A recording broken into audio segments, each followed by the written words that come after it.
Meio-dia e 32 para cima deles, o Nitri. Ontem o time de Uberlândia virou a série melhor de 5 contra a equipe da Tijuca, né? O Tijuca Tênis Clube, né? Jogo no UTC, a galera fez a maior festa. Vamos acompanhar, né, os melhores momentos dessa partida. Foi o Carlos Vilela que foi lá acompanhar tudo, gente? Então vamos lá, Carlinhos, na tela, meio-dia e 33. Com Rob Collon em noite de mão calibrada. O conterrâneo Robert Day preferia a infiltração. Jogo diferente dos dois primeiros, com direito a show de finta. E enterrada. Mas nada ganha com 10 pontos de frente. E se vacilar, o Tijuca tá vivo. Encosta. Ameaça. E aí até Gruber tem que ir pro jogo. Finalmente, Gruber. Na virada de quadra, o Tijuca empatou. E acordou o time da casa. Hora de jogar. E foi pra mão de quem? Da experiência. Valtinho. Brasília. E a galera.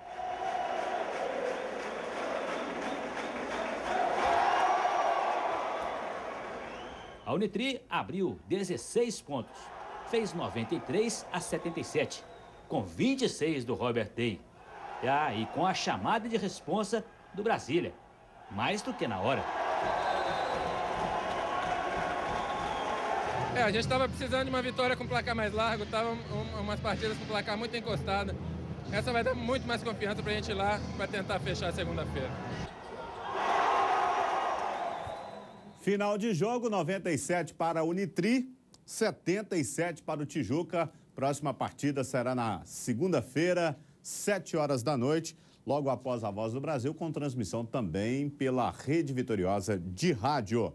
Gente, o próximo assunto nós vamos tratar aqui no Boteco. Vamos continuar falando dessa história boêmia de Uberlândia, ouvindo a boa música, mas nós vamos falar também porque um assunto que é muito importante, que eu tenho certeza que vai chamar muito a sua atenção. Hoje é o Dia Nacional do Hipertenso, né? E aí está aqui comigo o doutor Vilmar José Pereira, que é cardiologista na cidade de Uberlândia, na Universidade Federal de Uberlândia e no Hospital do Coração. Seja bem-vindo ao programa Papo de Botequim. Obrigado, num feriado, por nos atender. Vem cá conversar com os nossos telespectadores, doutor. Obrigado pela oportunidade de poder esclarecer o que for útil para vocês. Então, hoje a hipertensão é talvez uma das maiores causas de infarto e mortes, né, com doenças relacionadas ao coração, doutor?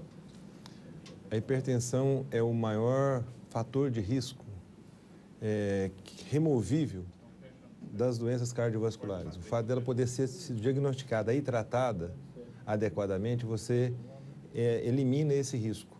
Você não, mesmo tratando a hipertensão, a doença hipertensiva, ela tem uma base de várias causas, múltiplas causas a hipertensão arterial. Podendo começar desde a infância, por doenças congênitas, de problemas renais, problemas cardiológicos. Na idade mais adulta, outras causas hormonais e até a hipertensão essencial, que é aquela que é do adulto jovem, do adulto, que a causa é multicausal e uma grande parte do conteúdo não se tem uma causa só isolada definida, é chamada hipertensão essencial. O problema maior da hipertensão é o não diagnóstico. Por ser uma doença que não causa sintomas, a pessoa não sente nada e não tem a menor preocupação com isso. E quando se reconhece a doença, ela já tem uma longa evolução e às vezes já tem algum dano no organismo, como lesão de órgão-alvo, que a gente chama. Podemos já ter lesado o coração, rins, cérebro. Doutor, o senhor disse que a partir da infância, em virtude de algumas outras doenças congênitas, infância a partir de quantos anos que os pais devem já ficar atentos? Por exemplo, a criança já pode ter hipertensão logo na primeira infância, porque por doenças estruturais congênitas, por exemplo, coarctação da aorta. Às vezes a aorta é um vaso importante que sai do coração e ele tem uma obstrução e às vezes a única manifestação dessa doença é a pressão arterial, tá certo? Doenças dos rins é uma das causas que causam hipertensão na criança.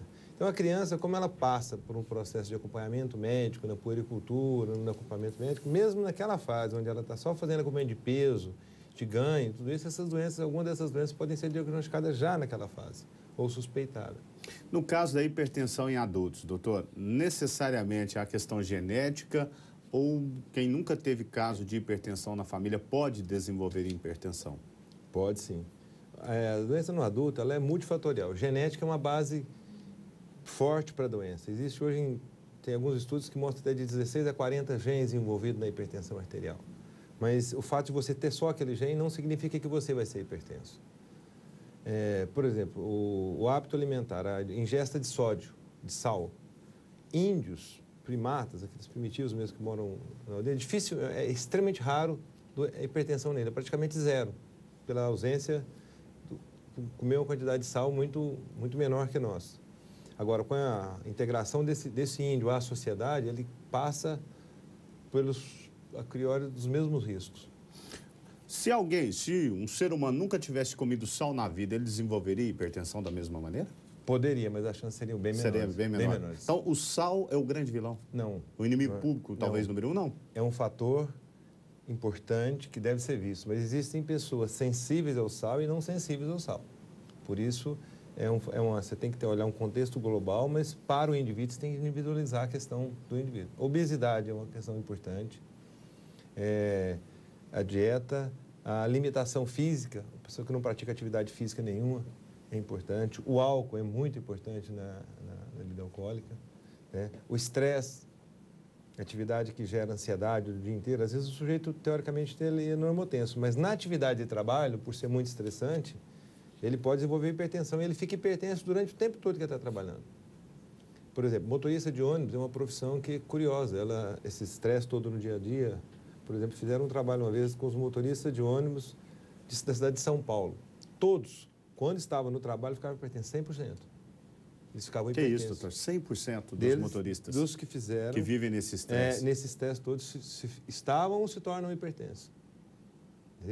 E outra coisa, às vezes a pessoa é muito ansiosa, então, na atividade que gera ansiedade, ela fica hipertensa. Depois você tirou o estresse, ela volta para os níveis normais. Estou recebendo aqui o doutor Vilmar José Pereira. Nós estamos falando do Dia Nacional do Hipertenso. Inclusive, temos uma matéria para ilustrar o que nós estamos falando. E se você também tiver alguma pergunta, pode ligar aqui na Vitoriosa 3292-5800. Vamos acompanhar e depois a gente volta com esse assunto. Se os meus convidados também tiver a pergunta para poder fazer ao doutor, é a oportunidade. O professor Flávio Gonçalves descobriu ser hipertenso aos 36 anos de idade. Eu tive no ano de 2009, quando eu fui fazer o exame demissional da empresa, o médico até assustou, deu 22/11. Ele não quis me liberar do consultório, dizia que eu deveria ir direto para o hospital. Outro fator que o deixou ainda mais preocupado: os pais dele faleceram em decorrência de problemas provocados pela hipertensão. 300 mil pessoas morrem por ano no Brasil por causa de doenças provocadas pela hipertensão. 2 vezes maior que o número de mortes por câncer. 3 vezes mais que mortes no trânsito. 4 vezes mais que mortes causadas por infecções, incluindo a AIDS. O grande desafio da Sociedade Brasileira de Cardiologia é fazer com que as pessoas percebam os benefícios de ter uma pressão normal ou controlada e a gravidade da hipertensão quando não tratada. Uma pessoa com 40 anos de idade, mas com pressão muito alta, claro, pode a qualquer momento sofrer uma complicação muito grave. Os exemplos principais são infarto e derrame cerebral.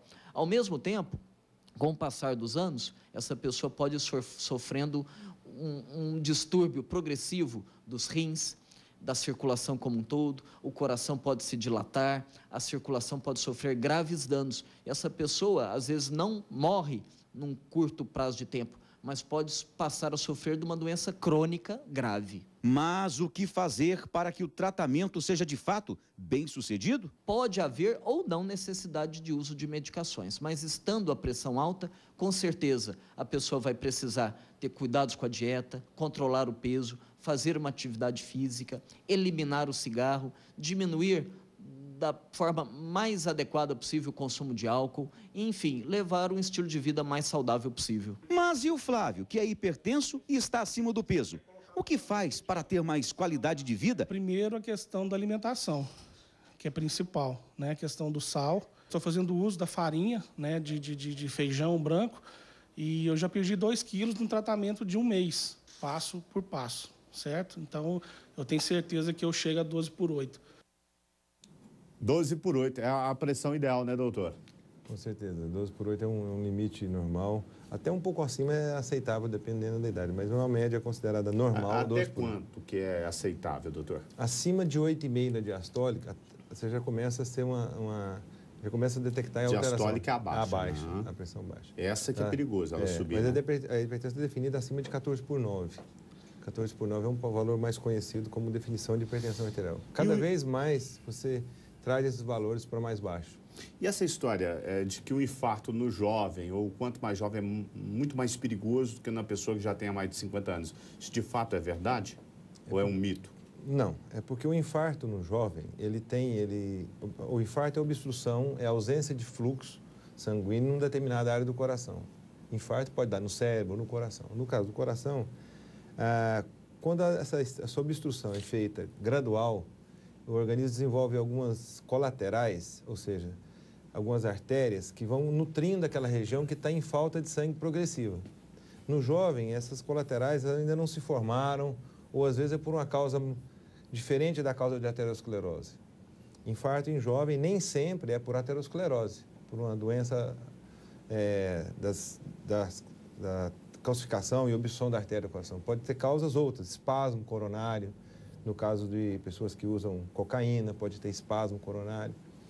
Pessoas que têm uma entidade que chama de dissecção espontânea da coronária, uma doença, a artéria sozinha, ela descasca como se fosse uma folha de cebola, um miolo de cebola e tem um infarto súbito.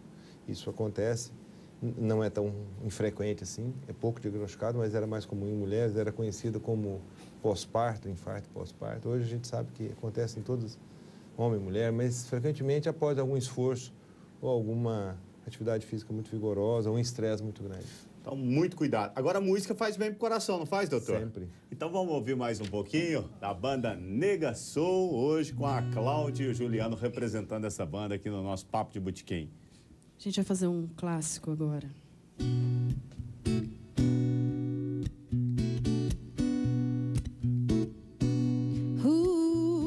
I bet you wonder how I knew about your plans, so make me blue.